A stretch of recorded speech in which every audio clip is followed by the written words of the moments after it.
A Lei Dominical Nacional. Defesa de Alonzo T. Jones, perante a Comissão do Senado, Washington, D.C. Senador Blair. Existem alguns cavalheiros presentes contrários ao projeto de lei e gostariam de ser ouvidos. O professor Alonzo T. Jones, do Colégio de Battle Creek, Michigan, é um dos que conversaram comigo quanto a isso.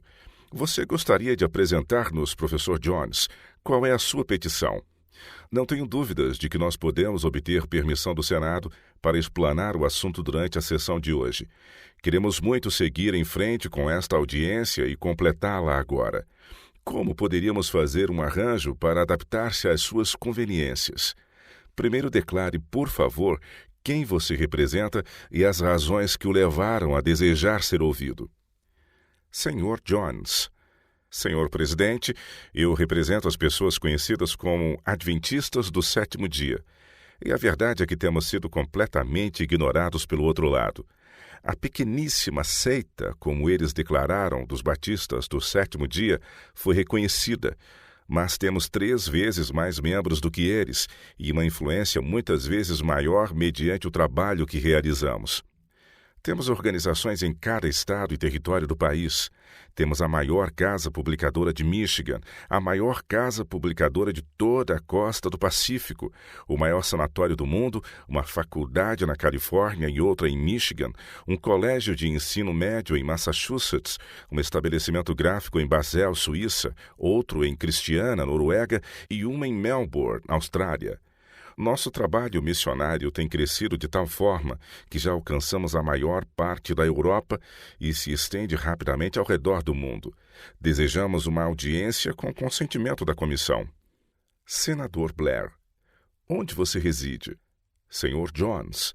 Atualmente em Michigan, porém minha casa nos últimos 4 anos tem sido na Califórnia. Presentemente sou professor de História no Colégio de Battle Creek, Michigan. Para ser justo comigo mesmo e também em nome do grupo que represento, devo dizer que discordamos quase totalmente, ou melhor dizendo, totalmente, em relação à posição tomada pelo representante dos batistas do sétimo dia. No exato momento em que o Dr. Lewis declarou sua posição aqui, percebi que ele havia lançado por terra seu caso. Nós não lançamos por terra nosso caso, senhores senadores, nem esperamos lançá-lo. Esperamos ir mais fundo nesse assunto do que qualquer outro que já se apresentou nessa audiência, tanto em relação aos princípios quanto aos fatos e à lógica dos fatos. Senador Blair. Esse assunto é bem familiar a você, afinal você é um professor de história. Você não gostaria de continuar esta tarde? Senhor Jones. Sim, se puder ter um pequeno espaço de tempo até a tarde para organizar meus materiais. Tenho algumas referências que gostaria de ler e que não trouxe comigo nesta manhã. Senador Blair. Muito bem. Defesa. Senador Blair. Você tem 1 hora, professor. Agora são 13h30. Senhor Jones. Eu gostaria de conduzir minha defesa em 3 linhas específicas de raciocínio. A primeira trata-se dos princípios em que nos firmamos.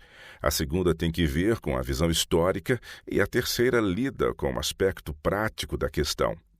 O princípio sobre o qual estamos pautados é que o governo civil é civil e nada tem que ver no que diz respeito à legislação com observâncias religiosas de qualquer tipo. A base para essa afirmação encontra-se nas palavras de Jesus Cristo em Mateus 22, verso 21. Quando os fariseus perguntaram a Jesus se era lícito pagar tributo a César ou não, ele respondeu: dai a César o que é de César e dai a Deus o que é de Deus. Com essa abordagem, o Salvador certamente separou o que pertence a César daquilo que pertence a Deus. Não devemos dar a César o que pertence a Deus. Não devemos dar a Deus por meio de César aquilo que pertence a Deus. Senador Blair. Será que não pode pertencer também a Deus aquilo que pertence a César? Senhor Jones. Não, senhor. Se fosse assim, então o Salvador se emaranhou em suas palavras. Isso era exatamente o que os fariseus queriam. O registro bíblico diz que eles procuravam como enredar Jesus em seu discurso. Após ter estabelecido a distinção entre o que pertence a César e o que pertence a Deus, Se fosse verdade que as mesmas coisas pertencem a ambos, ele teria então caído em contradição. E onde estaria a força de suas palavras ao nos ordenar dar a César o que pertence a César e a Deus o que é de Deus? Senador Blair, não é uma ordem de Deus que entreguemos a César o que pertence a César? Senhor Jones. Sim. Senador Blair. Se César é a sociedade e o dia de repouso é necessário para o bem da sociedade, será que Deus não exige que estabeleçamos o dia de repouso para o bem da sociedade? E se a sociedade faz uma lei em decorrência disso, não seria essa lei obrigatória? Senhor Jones. É para o bem da sociedade que todos sejam cristãos, mas não é da responsabilidade do Estado fazer com que as pessoas se tornem cristãs. Se o Estado assumisse essa incumbência, isso certamente não seria um benefício para a sociedade. Nunca foi e nunca poderá ser. Senador Blair. Você não está confundindo o assunto? Uma coisa pode ser necessária para o bem da sociedade e, por essa mesma razão, estar de acordo com a vontade e o mandamento de Deus. Deus dá suas ordens para o bem da sociedade, não é mesmo? Deus não nos dá mandamentos que não tenham nenhuma relação com o bem da sociedade. Senhor Jones, seus mandamentos são para o bem do homem. Senador Blair, o homem é a sociedade, ela é composta de indivíduos. Senhor Jones, mas dentre as coisas que Deus ordenou ao ser humano para o bem de cada pessoa, há aquelas que dizem respeito unicamente ao relacionamento do homem para com Deus. Ele também ordenou coisas que se referem ao relacionamento dos homens para com seus semelhantes. No que se relaciona ao nosso dever para com nossos semelhantes, o governo civil pode ter algo que ver. Senador Blair, o homem estaria obedecendo a Deus ao obedecer à sociedade civil? Senhor Jones, eu vou chegar a esse ponto. Nas coisas que pertencem ao nosso dever para com Deus, como o direito de cada indivíduo de servir a Deus segundo os ditames de sua própria consciência, a sociedade não pode em nada se interferir, mas na formação da sociedade civil há certos direitos que foram concedidos à sociedade pelo indivíduo, sem os quais a sociedade não poderia ser organizada. Senador Blair, isso não procede. Quando foi elaborada esta doutrina de um pacto na sociedade? Essa é a filosofia de um incrédulo. Senhor Jones, ela é elaborada onde quer que os homens vivam em conjunto. Senador Blair, será que eu e você algum dia já concordamos com ela? Será que ela nos sujeitou antes que tivéssemos juízo? Senhor Jones, certamente o governo civil é uma ordenança de Deus. Senador Blair, então será que se pode dizer que se trata necessariamente de um acordo humano? Senhor Jones, sim, senhor, visto que ele emana do povo. Senador Blair, com relação a essa doutrina em questão, de um pacto na sociedade, não se pode admitir que uma sociedade seja formada com base apenas em um acordo pessoal e individual. A sociedade existe completamente independente da vontade daqueles que a compõem. Todavia, eu não o interromperei mais. Eu só o fiz devido à nossa conversa particular, em que pensei que você estava construindo sua proposta fundamental sobre uma falácia que seria mantida durante todo o curso de sua argumentação. Só quis sugerir outro fundamento e nada mais. Senhor Jones, penso que a afirmação da Declaração da Independência seja verdadeira ao afirmar que os governos derivam seu justo poder do consenso dos governados. Senador Blair, eu não sou contra essa afirmação. Senhor Jones, entre todos os homens do mundo, os americanos deveriam ser os últimos a negar a teoria do pacto social nos governos civis.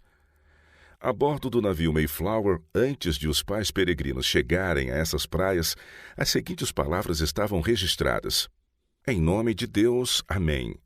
Nós, cujos nomes estão aqui subscritos, súditos leais de nosso venerável soberano, o senhor Rei Jaime, pela graça de Deus da Grã-Bretanha, da França e Irlanda, rei, defensor da fé, etc., tendo empreendido para a glória de Deus e avanço da fé cristã, e para a honra do nosso rei e país, uma viagem para implantar a primeira colônia na região norte da Virgínia, estabelecemos mediante todos aqui presentes, solene e mutuamente na presença de Deus e uns dos outros, um pacto, e nos unimos num corpo civil político para nossa melhor organização, preservação e promoção dos fins acima referidos. E por meio deste instrumento promulgamos, constituímos e formulamos estas leis justas e igualitárias, ordenanças, atos, constituições e oficiais, de tempos em tempos, conforme se mostrarem mais adequados e convenientes para o bem comum da colônia, e a tudo isso prometemos nossa devida submissão e obediência. Como testemunho de que subscrevemos nossos nomes em Cape Cod, no 11º dia de novembro, no reino de nosso soberano senhor Rei Jaime, o 18º da Inglaterra, França e Irlanda, e o 54º da Escócia, Anno Domini 1620. O próximo registro americano é o das Leis Fundamentais de Connecticut, 1638 a 1639, e o lemos como segue. Visto que aprouve ao Deus Todo-Poderoso, pela sábia disposição de sua divina prudência, ordenar e dispor as coisas para que nós, habitantes e residentes de Windsor, Hartford e Weatherford e Weatherfield, estivéssemos agora convivendo e habitando próximos ao rio de Connecticut e em suas terras adjacentes, e sabendo bem que onde há um povo reunido, a palavra de Deus requer para que se mantenha a paz e a união de tais pessoas, que haja um governo ordeiro e decente estabelecido de acordo com Deus, para ordenar e dispor dos assuntos do povo em todos os tempos, conforme requeira a ocasião. Nós, portanto, nos associamos e nos unimos para sermos um Estado público ou comunidade, e assim o fazemos para nós mesmos, nossos sucessores e tantos quantos doravante vierem a se unir a nós em qualquer tempo ou entrarem em confederação conosco, etc. Além disso, senhor, a primeira Constituição de seu próprio Estado, 1784, em sua Declaração de Direitos, afirma: primeiro, todos os homens nascem igualmente livres e independentes. Portanto, todo governo de direito se origina do povo, é fundado por consentimento e instituído para o bem geral. Terceiro, quando os homens entram em estado de sociedade, sujeitam parte de seus direitos naturais àquela sociedade, a fim de garantir a proteção de outros. Sem essa equivalência, tal sujeição se torna nula. Quarto, entre os direitos naturais, alguns deles são por sua própria natureza inalienáveis, pois não é possível receber nenhum direito equivalente por eles. Dessa espécie são os direitos de consciência. E na parte 2 da mesma Constituição, abaixo da seção Forma de Governo, há estas palavras: as pessoas que habitam o território outrora chamado de província de New Hampshire, solene e mutuamente concordam entre si em formar um corpo político livre, soberano e independente com o nome de Estado de New Hampshire. Na Constituição de New Hampshire, datada de 1792, esses artigos foram repetidos palavra por palavra. Ali permanecem sem alteração de uma letra sequer, sob a ratificação de 1852 e também a de 1877. Consequentemente, senhor, o próprio Estado que o envia para este Capitólio está fundado sobre a teoria que o senhor nega aqui. Essa é a doutrina da Declaração de Independência, essa é a doutrina das Escrituras, e assim sendo, nós a mantemos como eterna verdade. Esses sólidos e genuínos princípios americanos, o de que governos civis recebem seus justos poderes a partir do consenso dos governados e o da inalienabilidade do direito de consciência, esses são os princípios afirmados e mantidos pelos adventistas do sétimo dia. Senador Blair. Mas a sociedade está por trás do governo que ela própria cria. Senhor Jones. Certamente, todos os governos civis emanam do povo e não me importo com a forma como isso ocorra. Senador Blair. Eu concordo com tudo isso. Senhor Jones. Mas as pessoas, não importa a quantidade delas, não têm o direito de invadir o seu relacionamento com Deus e nem o meu. Este só pode ser definido entre o indivíduo e Deus através da fé em Jesus Cristo. E como o Salvador fez essa distinção entre o que pertence a César e o que é de Deus, quando César requer dos homens o que pertence somente a Deus, ele está agindo fora de sua jurisdição. E se o homem agir em obediência a César, nesse caso terá negado a Deus. Quando César, governo civil, exige dos homens aquilo que pertence a Deus, ele está exigindo algo que não lhe pertence. Com esse procedimento, César usurpa o lugar e a prerrogativa de Deus. Todo aquele que respeita a Deus ou seus próprios direitos diante de Deus irá desconsiderar toda e qualquer interferência indevida da parte de César. Esse argumento é confirmado pelo comentário do apóstolo Paulo sobre as palavras de Cristo. Em Romanos 13, de 1 a 9, está escrito: todo homem esteja sujeito às autoridades superiores, porque não há autoridade que não proceda de Deus. E as autoridades que existem foram por ele instituídas, de modo que aquele que se opõe à autoridade resiste à ordenação de Deus, e os que resistem trarão sobre si mesmos condenação. Porque os magistrados não são para temor quando se faz o bem, e sim quando se faz o mal. Queres tu não temer a autoridade? Faze o bem e terás louvor dela, visto que a autoridade é ministro de Deus para teu bem. Entretanto, se fizeres o mal, teme, porque não é sem motivo que ela traz a espada, pois é ministro de Deus, vingador, para castigar o que pratica o mal. É necessário que lhes estejais sujeitos, não somente por causa do temor da punição, mas também por dever de consciência. Por esse motivo também pagais tributos, porque são ministros de Deus, atendendo constantemente a este serviço. Pagai a todos o que lhes é devido, a quem tributo, tributo, a quem imposto, imposto, a quem respeito, respeito, a quem honra, honra. A ninguém fiqueis devendo coisa alguma, exceto o amor com que vos ameis uns aos outros, pois quem ama o próximo tem cumprido a lei. Pois isto, não adulterarás, não matarás, não furtarás, não cobiçarás, e se há qualquer outro mandamento, tudo nesta palavra se resume: amarás o teu próximo como a ti mesmo. É fácil ver que essa passagem bíblica nada mais é do que a exposição das palavras de Cristo: dai a César o que é de César. Na ordem do Salvador de dar a César o que é de César, existe claramente um reconhecimento da legitimidade do governo civil e de que ele tem reivindicações sobre nós que, por dever, devemos reconhecer, e de que há coisas que o dever nos obriga a entregar ao governo. O capítulo 13 de Romanos simplesmente afirma a mesma coisa em outras palavras. Todo homem esteja sujeito às autoridades superiores, porque não há autoridade que não proceda de Deus, e as autoridades que existem foram por ele instituídas. Vale ressaltar que as palavras do Salvador foram uma resposta para uma pergunta sobre tributo. Perguntaram-lhe: é lícito pagar tributo a César ou não? Romanos 13, 6 se refere à mesma coisa ao dizer: por esse motivo também pagais tributos, porque são ministros de Deus, atendendo constantemente a este serviço. Em resposta à questão dos fariseus sobre o tributo, Cristo disse: dai a César o que é de César. Romanos 13, 7 ocupa-se do mesmo pensamento: pagai a todos o que lhes é devido, a quem tributo, tributo, a quem imposto, imposto, a quem respeito, respeito, a quem honra, honra.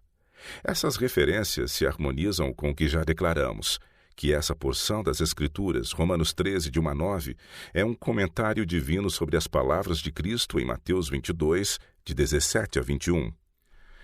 A passagem refere-se primeiramente ao governo civil, às autoridades, aos poderes constituídos. Em seguida, ela se refere aos governantes como um poder que traz a espada e atende a assuntos ligados aos tributos.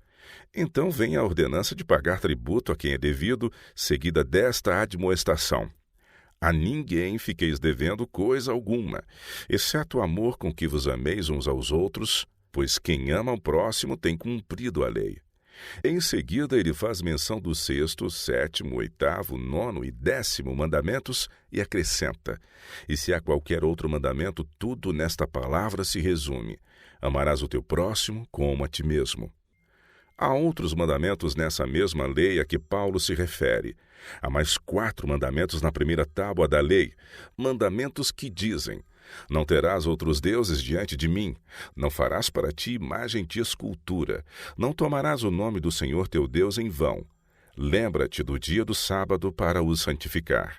Então há o outro mandamento que resume todos esses: amarás, pois, o Senhor teu Deus de todo o teu coração, de toda a tua alma, de todo o teu entendimento e de toda a tua força. Paulo conhecia muito bem esses mandamentos. Por que, então, disse: e se há qualquer outro mandamento, tudo nesta palavra se resume: amarás o teu próximo como a ti mesmo. Porque ele estava escrevendo os princípios estabelecidos pelo Salvador relacionados aos nossos deveres para com o governo civil. Nossas obrigações para com o governo dizem respeito unicamente ao governo e ao nosso próximo, porque os poderes do governo civil pertencem unicamente aos homens em suas relações de uns para com os outros e para com o governo. Mas as palavras do Salvador, tratando do mesmo assunto, fazem uma clara distinção entre o que pertence a Deus e aquilo que pertence ao governo civil. As coisas pertencentes a Deus não podem ser submetidas ao governo, aos poderes constituídos. Foi por isso que Paulo, embora tivesse pleno conhecimento da existência de outros mandamentos, disse: e se há qualquer outro mandamento, tudo nesta palavra se resume: amarás o teu próximo como a ti mesmo. Ou seja, se existir qualquer outra regra concernente à relação entre o homem e o governo, ela está contida na frase: amarás o teu próximo como a ti mesmo. Isso nos mostra conclusivamente que os poderes constituídos, embora ordenados por Deus, têm autoridade apenas sobre as coisas que envolvam a relação do homem com o seu próximo, e apenas isso. Digo mais, visto que nesse registro divino sobre os deveres dos homens para com as autoridades constituídas não há referência qualquer à primeira tábua da lei, conclui-se, portanto, que os poderes constituídos, mesmo que ordenados por Deus, não têm autoridade alguma sobre a relação do indivíduo para com Deus. Considerando que os 10 mandamentos contêm todos os deveres do homem e que a enumeração mencionada aqui, referente aos deveres do homem para com poderes políticos estabelecidos, não faz menção alguma de nada relacionado à primeira tábua da lei, conclui-se que nenhum dos deveres prescritos na primeira tábua da lei fazem parte das obrigações que o homem tem para com os poderes constituídos. Isso quer dizer, como já afirmamos, que os poderes constituídos, mesmo que ordenados por Deus, não foram estabelecidos por Deus para controlar o mínimo dever que seja relacionado com um dos 4 primeiros mandamentos.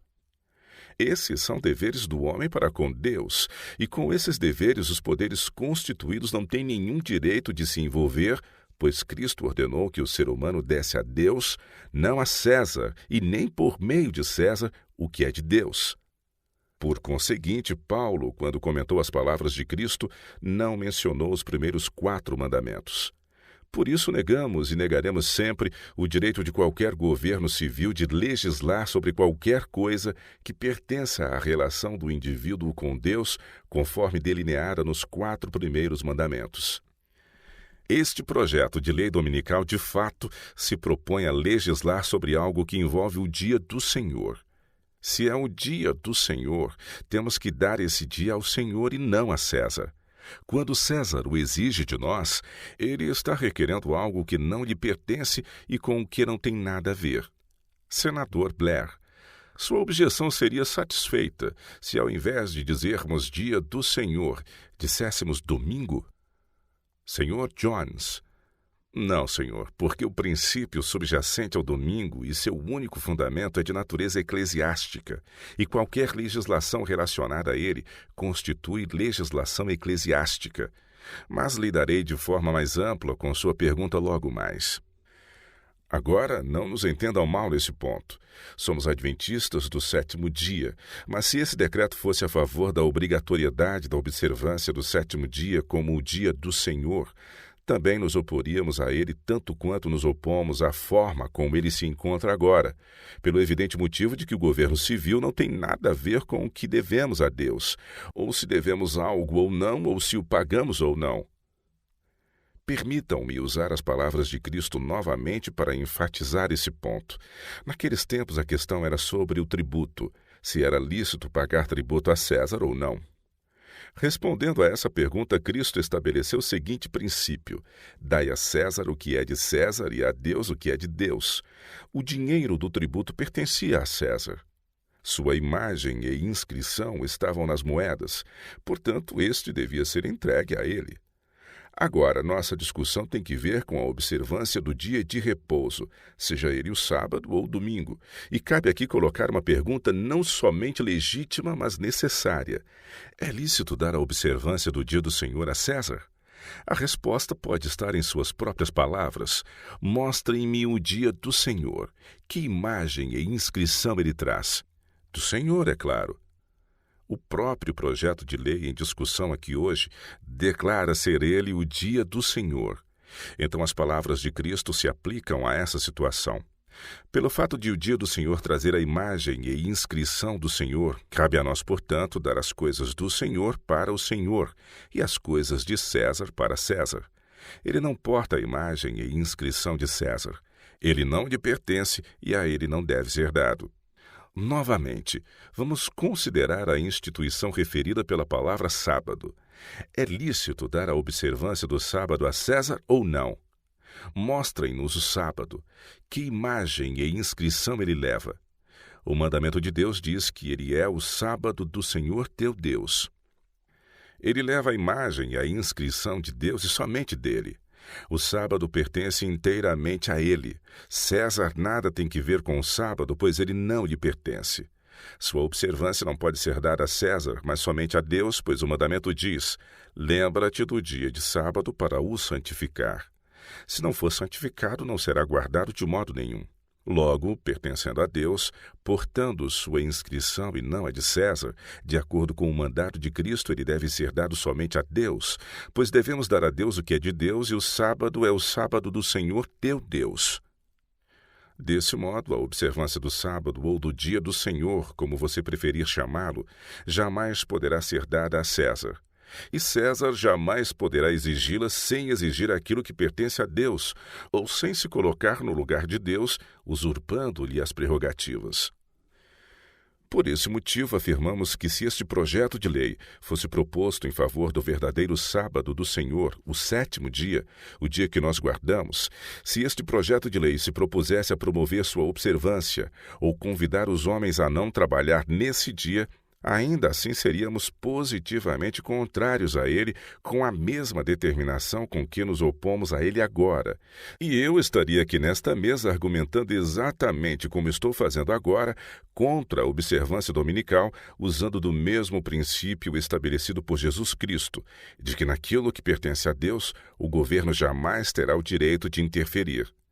Esse dever deve ser definido apenas entre o homem e Deus, e se qualquer homem não o cumprir para com Deus ou se recusar a fazê-lo, ele é responsável exclusivamente perante Deus e não perante qualquer autoridade, assembleias ou organizações humanas. E qualquer poder civil que se julga no direito de punir uma pessoa por sua negligência ou recusa em entregar a Deus o que é de Deus, coloca-se a si mesmo no lugar de Deus. Qualquer governo que tente fazer isso se colocará contra a palavra de Cristo e é, portanto, anticristão. Este projeto de lei dominical propõe que o governo faça justamente isso. Portanto, sem qualquer intenção de criticar o autor do projeto, esta proposta de lei dominical nacional em discussão aqui é anticristã. Ao afirmar isso, não estou destacando essa proposta de lei como se fosse pior do que todas as outras leis dominicais no mundo. Nunca houve e nunca haverá uma lei dominical que não seja anticristã. Senador Blair: então o senhor se opõe a todas as leis dominicais do país? Senhor Jones: sim, senhor. Senador Blair: o senhor é contra todas as leis dominicais? Senhor Jones: sim, senhor. Somos contrários a toda e qualquer lei dominical que já foi criada no mundo, desde a primeira promulgada por Constantino até esta proposta agora, e seríamos igualmente contrários a qualquer lei sabática, pois também seria anticristã. Senador Blair: estadual e federal da mesma forma? Senhor Jones: estadual e federal, senhor. Eu lhe darei razões históricas em seguida e apresentarei os fatos que comprovam minha argumentação e espero que eles sejam levados em consideração. Creio que George Washington ainda é uma figura digna de nosso respeito, pelo menos o é pelos adventistas do sétimo dia. Ele disse: todo homem que se comporta como bom cidadão é responsável unicamente diante de Deus por sua fé religiosa e deve ser protegido para que adore a Deus de acordo com os ditames de sua própria consciência. Assim, então, deveríamos ser protegidos desde que sejamos cidadãos respeitadores da lei. Não temos nenhum proprietário de tabernas entre nós. Somos uma organização defensora da lei seca e conscienciosamente praticamos os princípios de temperança cristã. Em resumo, o Senhor jamais encontrará um povo neste país ou no mundo que se esforce tanto quanto nós em viver em paz e harmonia com as leis do país. Com base nas Escrituras, ensinamos nossos membros a se sujeitarem às autoridades constituídas. Nota: o termo sabático neste livro se refere a descanso e pode se referir tanto ao sábado do sétimo dia quanto ao domingo. O leitor deverá ficar atento ao contexto em que esteja sendo usado. Nós lhes ensinamos que o maior dever do cidadão cristão é obedecer estritamente à lei, não por medo de punição, mas por respeito à autoridade do governo, por respeito a Deus e por dever de consciência para com ele. Senador Blair. Esse é o argumento que os Mormons usam normalmente. Os Mormons dizem que a instituição é uma questão de crença religiosa. Todos reconhecem o direito deles de crerem no mormonismo, mas quando eles partem para a prática, isso não causaria perturbação dos outros? Senhor Jones. Eu teria comentado sobre este ponto, mesmo que o senhor não tivesse feito a pergunta. Mas já que o senhor introduziu o assunto, falarei sobre ele agora. Todo o meu argumento consiste em dizer que o governo civil jamais pode interferir com os deveres do homem contemplados nos primeiros 4 mandamentos. E este é o raciocínio inerente às palavras do Sr. Washington. Esses deveres dizem respeito somente a Deus. Bem, a poligamia é considerada adultério. Mas o adultério não é de forma alguma um dever do homem para com Deus. Tampouco se encontra sob as exigências dos primeiros 4 mandamentos. Ele está registrado nas proibições da segunda tábua da lei de Deus, ou seja, nos mandamentos ligados ao nosso dever para com o próximo. Cabe ao governo civil decidir como os homens devem se conduzir perante o próximo. Essa é a própria razão de sua existência. Consequentemente, a prática da poligamia restringe-se a esse terreno e encontra-se legitimamente sujeita à jurisdição do governo civil. Minha defesa aqui não está apoiando de forma alguma os princípios do mormonismo, tampouco pode ela honestamente ser vista sob esse ângulo. Eu sei que o exemplo dos Mormons é uma objeção sempre à mão daqueles que argumentam contra os princípios nos quais nos apoiamos. Ao lançarem mão dessa objeção, tais pessoas estão tornando o adultério uma prática religiosa. Mas contra todo esse tipo de objeção e argumentos, mantenho a posição de que o adultério não é em qualquer sentido uma prática religiosa.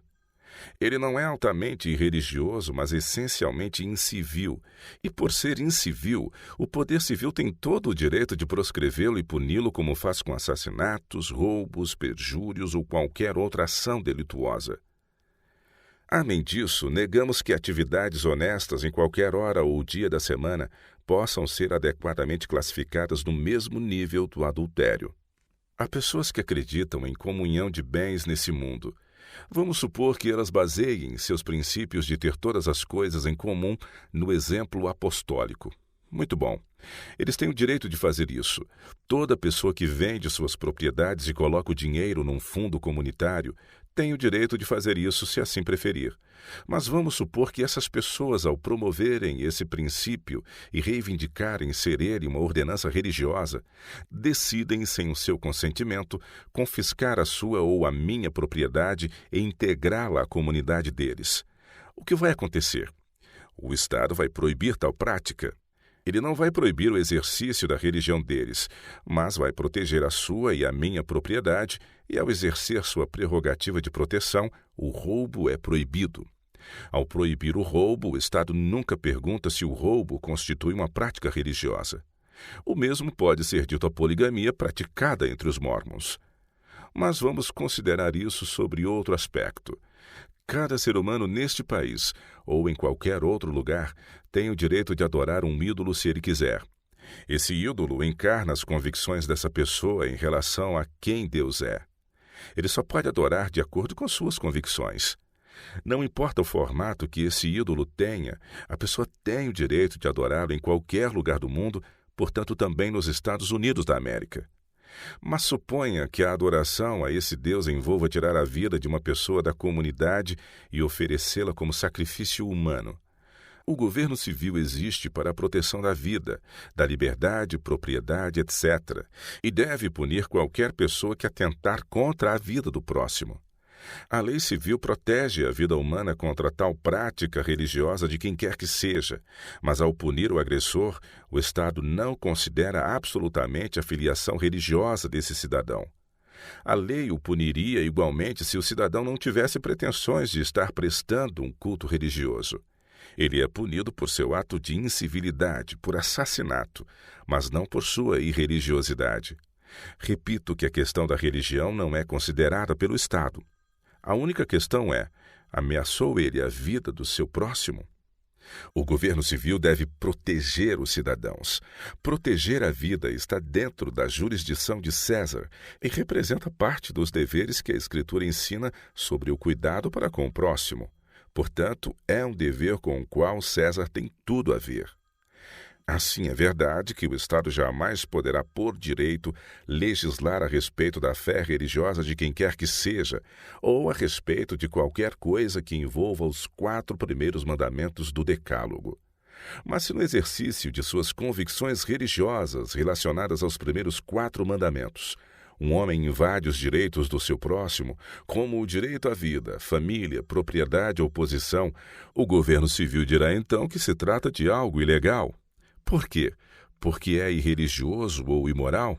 De forma alguma, mas porque é um ato incivil e somente por essa razão. Não cabe ao Estado fazer qualquer pergunta relacionada à religiosidade de uma pessoa ou se seus atos são religiosos ou não. A única pergunta deve ser sempre se esse ato é civil ou incivil. Senador Blair. Agora aplique esse direito a este caso, a instituição do dia de repouso entre os homens e para o bem dos homens. Senhor Jones. Muito bem, vamos considerar isso. Aqui há pessoas que guardam o domingo. É direito delas trabalhar em qualquer outro dia da semana. É direito delas trabalhar nesse dia se desejarem, mas elas estão guardando esse dia, reconhecendo-o como o dia de descanso, the Sabbath. Agora, enquanto estão fazendo isso dentro de seu direito, existe um grupo de pessoas guardando o sábado e outro guardando a sexta-feira. Os muçulmanos aceitam a sexta-feira, mas vamos nos concentrar naqueles que guardam o sábado, o 7º dia, como dia de descanso.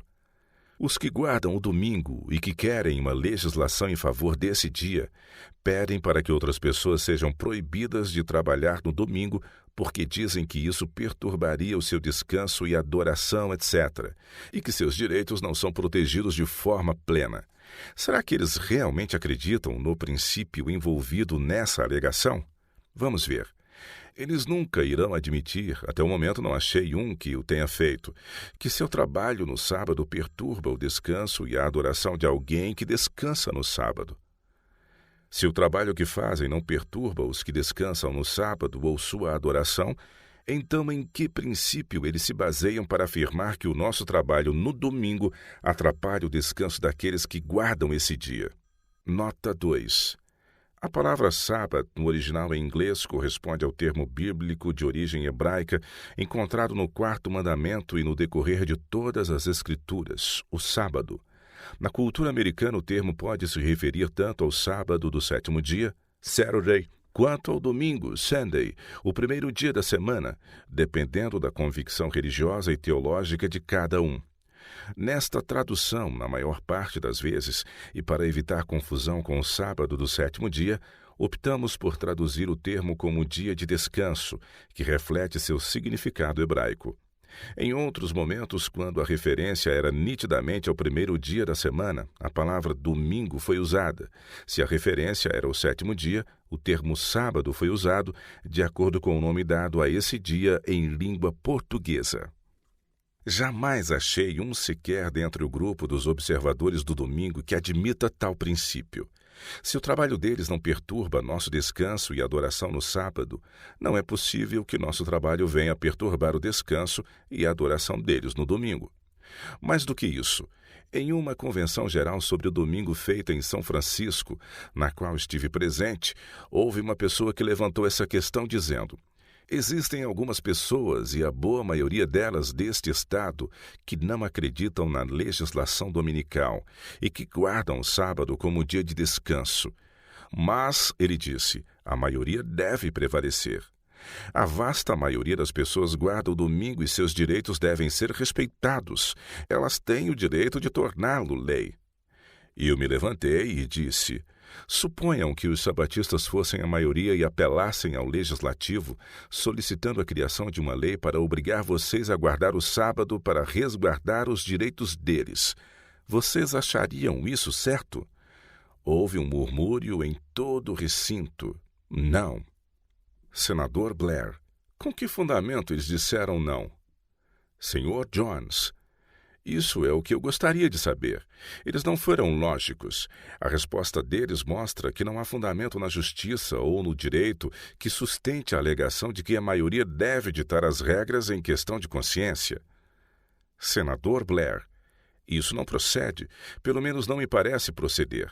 A maioria tem o direito de governar naquilo que diz respeito à ordem da sociedade, e se César controla a sociedade, então a maioria tem o direito nesse país de dizer o que daremos a César. Senhor Jones: muito bem, mas a maioria não tem o direito de dizer o que daremos a Deus, tampouco tem ela o direito de dizer que devemos dar a César o que pertence a Deus. Se 999 pessoas de cada 1000 nos Estados Unidos guardassem o sétimo dia, ou seja, o sábado, e eu considerasse ser minha escolha e direito de guardar o domingo, então eu iria insistir nisso e eles não teriam qualquer direito de me obrigar a guardar o sábado. Senador Blair: em outras palavras, você assume a posição de que, para o bem da sociedade, não importando o aspecto religioso em questão, a sociedade não pode exigir abstinência do trabalho no dia de repouso, mesmo que isso perturbe os outros. Com relação a perturbar os outros, já provei que isso não ocorre. O contexto de sua pergunta define exatamente minha posição. Senador Blair: você é lógico durante todo o seu argumento de que não deve haver nenhum dia de repouso. Foi-me entregue a seguinte pergunta: o senhor também é contrário a todas as leis contra a blasfêmia? Senhor Jones: sim, senhor, mas não porque blasfêmia não seja algo errado, mas porque o governo civil não pode definir blasfêmia ou punir quem a comete. Blasfêmia é questão que pertence a Deus, é uma ofensa e um pecado contra ele. Senador Blair: suponha essa prática em grande escala. Ela seria prejudicial à sociedade? Senhor Jones: isso terá que ser explicado. Em que sentido isso pode ser prejudicial para a sociedade? Senador Blair: suponhamos que seja prejudicial à sociedade neste sentido. A crença na existência de Deus, a reverência para com o Criador e o cultivo desse sentimento na sociedade são para o bem da sociedade. Na verdade, aqui se encontra a base de toda a lei e restrição. Se o Todo-Poderoso, que sabe todas as coisas, ao menos assim se supõe, e tem todo o poder, não tem nenhum direito de nos restringir, fica difícil de ver como podemos restringir uns aos outros. Senhor Jones: ele tem o direito de nos restringir e, na verdade, o faz. Senador Blair: blasfemar, zombar e ridicularizar com frequência o Todo-Poderoso produziria, é claro, uma tendência de educar as crianças que logo se tornarão o Estado num absoluto desprezo por Deus e sua autoridade. Blasfêmia, como eu a entendo, é a prática que lança sobre o Criador o desprezo e ridículo entre suas criaturas. Senhor Jones: o que é blasfêmia aqui pode não ser blasfêmia na China e em muitos outros países. Senador Blair: Não estamos lidando com comunidades pagãs. Uma regulamentação que seria apropriada para uma comunidade pagã não se aplicaria a pessoas de uma comunidade cristã. Você quer dizer que não existe tal coisa como a blasfêmia? Sr. Jones. Não, eu não quis dizer isso. Senador Blair, os chineses dificilmente acreditam em algum tipo de Deus, pelo menos não no Deus em quem nós cremos. Levando em conta nosso Deus e as instituições cristãs, o que você entende ser uma blasfêmia? Sr. Jones, há muitas coisas que as Escrituras consideram blasfêmia. Senador Blair, o poder da lei em vários estados tomou o cuidado de definir que certas coisas constituem blasfêmia. Sr. Jones, precisamente, mas se a lei se propõe a definir o que é blasfêmia e puni-la, por que não se aprofunda na questão e define todo tipo de blasfêmia e suas respectivas punições? Senador Blair, talvez essa lei não seja tão abrangente como deveria. Você diz ser contrário a todas as leis contra a blasfêmia, maldições e juramentos? Sr. Jones, sou contrário a qualquer lei relacionada com qualquer um dos primeiros 4 mandamentos.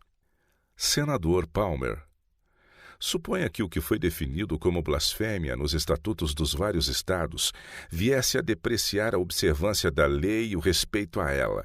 Você consideraria as leis contra a blasfêmia impróprias?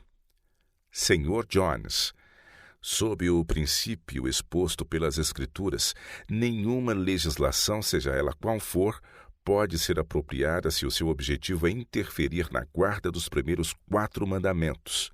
A legislação por parte do governo civil com relação a um ou outro ponto ligado aos 4 primeiros mandamentos pode assumir diferentes formas aparentemente adequadas. Contudo, quando você se põe a legislar sobre isso, qual será o limite? Senador Palmer, é parte da educação dos jovens deste país ensinar a não blasfemar. Sr. Jones, isso é verdade. Se a juventude receber uma educação adequada, ela nunca irá blasfemar.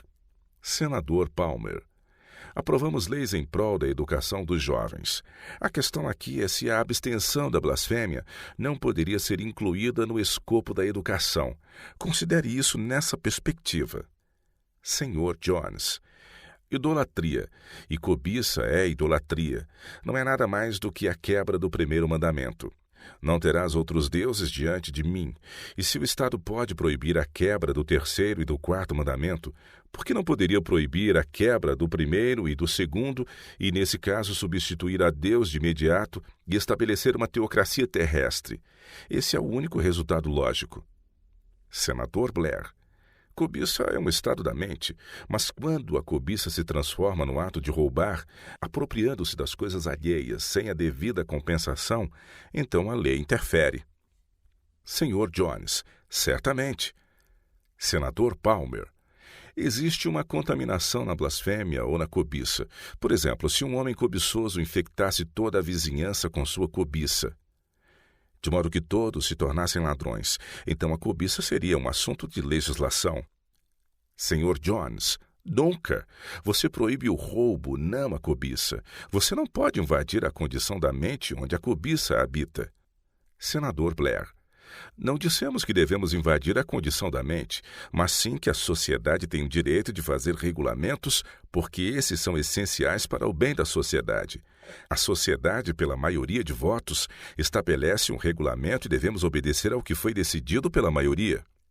Sr. Jones, como se pode descobrir o que é blasfêmia se isso é apenas uma ofensa contra Deus? Na teocracia puritana da Nova Inglaterra, nosso historiador Bancroft diz que a maior ofensa no catálogo de crimes era a blasfêmia, ou o que o júri chamasse de blasfêmia. Senador Blair, mas a lei estava por trás do júri e dizia que a prática deveria ser punida.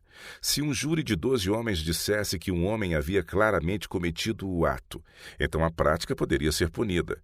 Foi a maioria que fez a lei, e o júri só tratou do fato em questão depois que a lei foi violada. Não foi o júri que fez a lei. Essa é uma questão relacionada à elaboração da lei. Sr. Jones, a questão toda não se resume a simplesmente fazer a lei. A questão é se a lei é justa quando é elaborada. Existe um limite para o poder de legislar. E esse limite se encontra na linha divisória estabelecida por Jesus Cristo. O governo não tem nenhum direito de fazer qualquer tipo de lei relacionada com as coisas que pertencem a Deus ou com ofensas contra Deus ou a religião. O governo não tem nada que ver com a religião.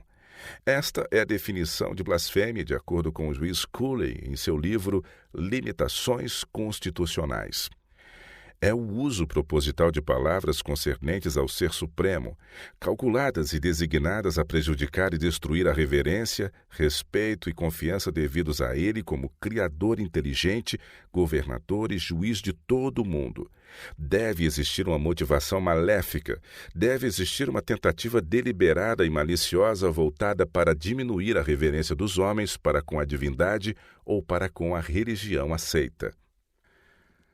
Percebe-se de relance que as leis contra a blasfêmia procedem do antigo sistema inglês de estatutos que regulavam as ofensas contra Deus e a religião. E é sob essa rubrica que é colocado esse estatuto em cada sistema de lei civil. Ele não poderia ser colocado em nenhum outro lugar.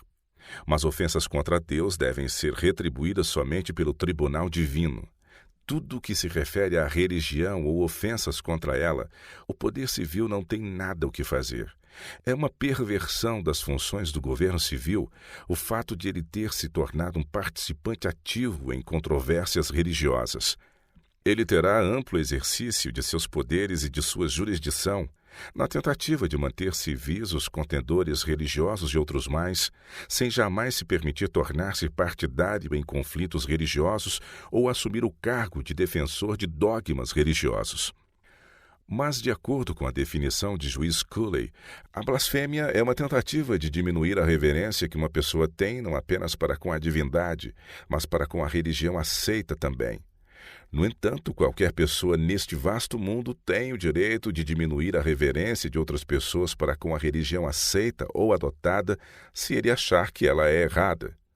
Consequentemente, como eu disse momentos atrás, o que seria caracterizado como blasfêmia aqui não seria blasfêmia na China, e o que está estritamente de acordo com a palavra de Deus e a fé em Jesus Cristo é necessariamente blasfêmia na China, na Turquia ou na Rússia. Um homem que prega o Evangelho de Jesus Cristo na China comete blasfêmia segundo a definição mencionada. Ele estaria fazendo uma tentativa intencional de diminuir a reverência das pessoas daqueles países em suas crenças e para com as divindades reconhecidas na religião deles. Mas ele teria que fazer isso se quisesse fazê-los acreditar em Cristo e na religião de Cristo. Ele precisaria levá-los a uma condição em que não tivessem mais reverência por suas divindades ou pela religião aceita. Essa seria a condição para que aceitassem a religião de Jesus Cristo. O mesmo teria que acontecer na Turquia ou em qualquer outro país islâmico ou pagão. Em qualquer lugar em que o Evangelho de Jesus Cristo é pregado, quer seja num país islâmico ou em qualquer outra nação pagã, ele será considerado blasfêmia segundo essa definição, porque seu único objetivo será não apenas diminuir a reverência dos homens por suas divindades ou pela religião aceita de determinado lugar, mas também convertê-los completamente de suas religiões e, se possível, apagá-las de suas mentes. O mesmo ocorre na Rússia. Qualquer um que falar contra a religião aceita ou contra os santos, imagens, ficará sujeito à penalidade por blasfêmia, que é o banimento perpétuo na Sibéria. Mas se a blasfêmia é um assunto digno de legislação pelo governo civil, e se é legítimo que o governo assuma o papel de defensor da fé, então é perfeitamente correto que os chineses elaborem leis com as devidas penalidades, sejam elas quais forem, a fim de proibir a pregação do Evangelho de Jesus Cristo dentro de seus territórios, pois a pregação diminuiria a reverência dos chineses para com suas divindades e para com a religião aceita do país. Isso se aplica a todos os outros países citados anteriormente. Nessa situação, perseguição religiosa é algo que não existe. As únicas perseguições de que se tem registro existiram porque homens decidiram falar contra a religião oficial. Se esse princípio estiver correto, então o Império Romano agiu com toda legitimidade ao proibir, sob pena de morte, a pregação da religião de Jesus Cristo. Sempre que Paulo ou qualquer um dos seus irmãos falavam no território do Império Romano, eles blasfemavam de acordo com a lei romana. Eles foram acusados de blasfêmia e sentenciados à morte sob o mesmo princípio dessa definição, que é o princípio dos estatutos norte-americanos sobre o assunto da blasfêmia. Os cristãos tinham que dizer ao Império Romano que os deuses romanos não eram deuses. Eles tinham que dizer ao Império Romano que o próprio Espírito Guardião de Roma, que o sistema romano tinha como a suprema divindade, que não era nada disso, mas algo subordinado, e que havia uma ideia de Deus e de direito superior a que o Império Romano ou suas leis conheciam. Eles de fato falaram deliberadamente contra a principal divindade romana e contra todos os deuses de Roma. Eles fizeram isso com o expresso propósito de destruir a reverência por eles e pela religião aceita. Roma os condenou à morte. E repito, se o princípio dos estatutos norte-americanos contra a blasfêmia está correto, então Roma agiu corretamente. Para tornar mais claro, cito uma passagem da Suprema Corte da Pensilvânia em defesa desse princípio, numa decisão especificamente sobre esse assunto. Ali diz: proibir a negação aberta, pública e explícita da religião popular de um país se torna uma medida necessária para preservar a tranquilidade do governo. Foi exatamente isso que o Império Romano